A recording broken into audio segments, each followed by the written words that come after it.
Guys, কেমন আছো সবাই? আশা করি সবাই ভালো আছো। আমার আর ডলি কিচেনে তোমাদের সবাইকে স্বাগত। আজকে আমি তোমাদের জন্য আরও একটা রেসিপি নিয়ে এসেছি, সেটা হলো সয়াবিন কারি। সয়াবিন কারি করার জন্য আমি এখানে বড় এক বাটি সয়াবিন নিয়েছি। সয়াবিনটাকে আমি 10 মিনিট ভিজিয়ে রেখেছি। ভিজিয়ে ভালো করে আমি জলটাকে চিপে নিয়েছি। এরপরে নিয়েছি বড় সাইজের দুটো আলু, আমি ছোট ছোট করে কেটে নিয়েছি। একটা টমেটো আমি পেস্ট করে নিয়েছি। বড় সাইজের একটা পেঁয়াজ আমি ছোট ছোট করে কেটে নিয়েছি। টক দই ফেটিয়ে নিয়েছি। একটা পেঁয়াজ আমি পেস্ট করে নিয়েছি। কিছু গুঁড়ো মশলা নিয়েছি, ধনের গুঁড়ো, জিরের গুঁড়ো, লঙ্কার গুঁড়ো, আর এখানে নিয়েছি আদা, রসুন, কাঁচা লঙ্কা একসঙ্গে আমি পেস্ট করে নিয়েছি। ব্যাস এইগুলি দিয়ে আজকে আমি রেসিপিটা তোমাদের সঙ্গে শেয়ার করব। গাইস, আমি এখানে একটা কড়াই নিয়েছি। কড়াইটা গরম হয়ে গেছে, এবার আমি তেল দিয়ে দেবো। এই রান্নাটা আমি বাদাম তেল দিয়েই করব। তোমরা চাইলে সাদা তেল বা সরষের তেল দিয়েও করতে পারো। তেলটা গরম হয়ে গেছে, এবার আমি যে এখানে আলুগুলো কেটে নিয়েছি, আলুগুলো প্রথমে আমি ভেজে নেব। এবার এই আলুর মধ্যে আমি সামান্য একটু হলুদ দিয়ে দেব, আর খুব সামান্য একটু লবণ দিয়ে দেব। দিয়ে ভালো করে আমি এই আলুর সঙ্গে মিশিয়ে নেব। নিয়ে ভালো করে নাড়িয়ে চাড়িয়ে আমি আলুগুলোকে একটু লাল লাল করে ভেজে নেব।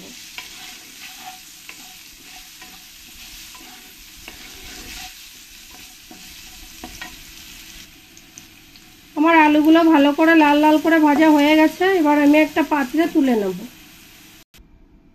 আলুগুলো তোলা হয়ে গেছে, এবার দিয়ে দেবো এর মধ্যে আমি সয়াবিনগুলোকে ভালো করে আমি একটু ভেজে নেব।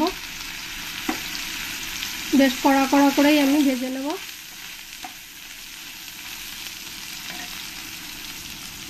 এবার এই সয়াবিনের মধ্যে দিয়ে দেবো একটু হলুদ, আর দিয়ে দেবো একটু লবণ। দিয়ে ভালো করে একবার আমি এর সঙ্গে সব কিছুর সঙ্গে মিশিয়ে নেব।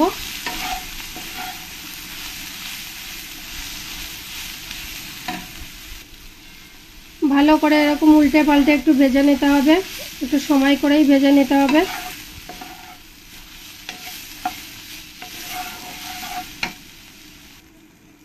আমার সয়াবিনগুলো ভালো করে ভাজা হয়ে গেছে। দেখো, আমি একটু ভালো করে কড়া কড়া করেই ভেজে নিয়েছি।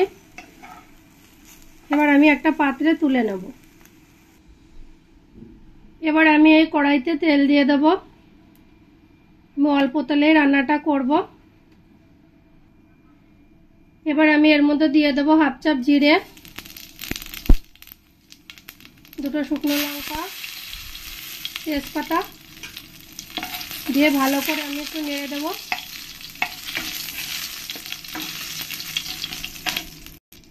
এবার এর মধ্যে দিয়ে দেবো ওই পেঁয়াজ কাটা, এগুলো দিয়ে ভালো করে আমি একসঙ্গে মিশিয়ে নেব। তোমরা চাইলে তেলটা একটু বেশি দিয়েও রান্নাটা করতে পারো, আর যারা খুব তেল খেতে পছন্দ করো না, তারা এরকম করে অল্প তেলেও রান্নাটা করতে পারো। এবার এর মধ্যে দিয়ে দেবো আমি এই পেঁয়াজ পেস্টটা দিয়ে আমি ভালো করে একবার মিশিয়ে নেব। বেশি কড়া করে ভাজার কোনো দরকার নেই, হালকা একটু বাদামি কালার এলেই কষানোটা হয়ে যাবে।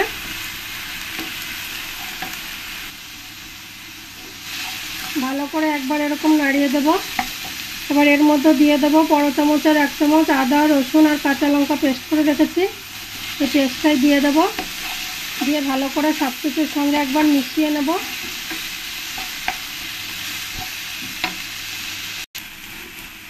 এবার এর মধ্যে দিয়ে দেবো টমেটো পেস্টটা দিয়েও ভালো করে আমি একসঙ্গে কষিয়ে নেব। ভালো করে নাড়িয়ে সব কিছুর সঙ্গে মিশিয়ে নিতে হবে।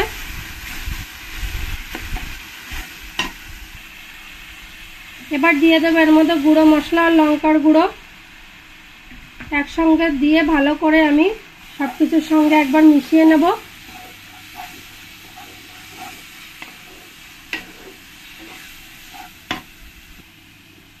এবার দিয়ে দেবো এর মধ্যে দই, আমি যে দইটা ফেটিয়ে নিয়ে রেখেছি ওই দইটা দিয়ে দেবো। দইটা যখন দেবে তখন তোমরা গ্যাসটা একদম কমিয়ে দেবে, নইলে দইটা ফেটে যেতে পারে। দইটা দিয়ে ভালো করে মশলার সঙ্গে একবার এরকম করে আমি মিশিয়ে নেব। ভালো করে মেশানো হয়ে গেলে তখন গ্যাসটা বাড়িয়ে দেবে। এবার এর মধ্যে দিয়ে দেবো 1 চামচ হলুদ আর দিয়ে দেবো 1 চামচ লবণ দিয়ে ভালো করে আমি মিশিয়ে নেব সব কিছুর সঙ্গে। এবার এর মধ্যে দিয়ে দেবো একটু জল, জলটা দিয়ে আমি ভালো করে মশলাটাকে কষিয়ে নেব।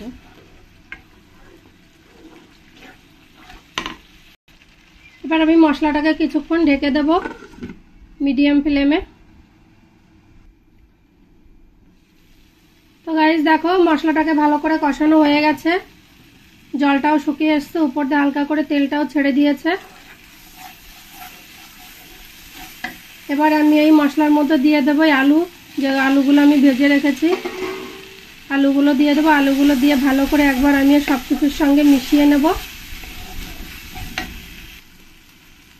এবার দিয়ে দেবো আমি জল, জলটা পরিমাণ মতনই দেবে, যে যেমন খাবে। জলটা দিয়ে ভালো করে আমি মিশিয়ে নেব। জলটা দিয়ে আমি আবার ঢাকা দিয়ে রাখবো, যতক্ষণ ঝোলটা না ফুটবে ততক্ষণ আমি ঢাকা দিয়ে রাখবো। তো গাইস দেখো ঝোলটা কত ভালোভাবে ফুটে গেছে। এবার আমি ভালো করে একবার নাড়িয়ে দেবো। এবার এর মধ্যে দিয়ে দেবো সয়াবিনগুলো, আমি ভেজে রেখেছি সয়াবিনগুলো দিয়ে দেবো। আর গাইস এরকম করে রান্না করলে তো মাছ মাংসের কোনো দরকারই পড়বে না, এমনিতেই এক থালাই শেষ হয়ে যাবে। তোমরা বাড়িতে অবশ্যই একবার হলেও ট্রাই করবে। এক থালা ভাত এমনি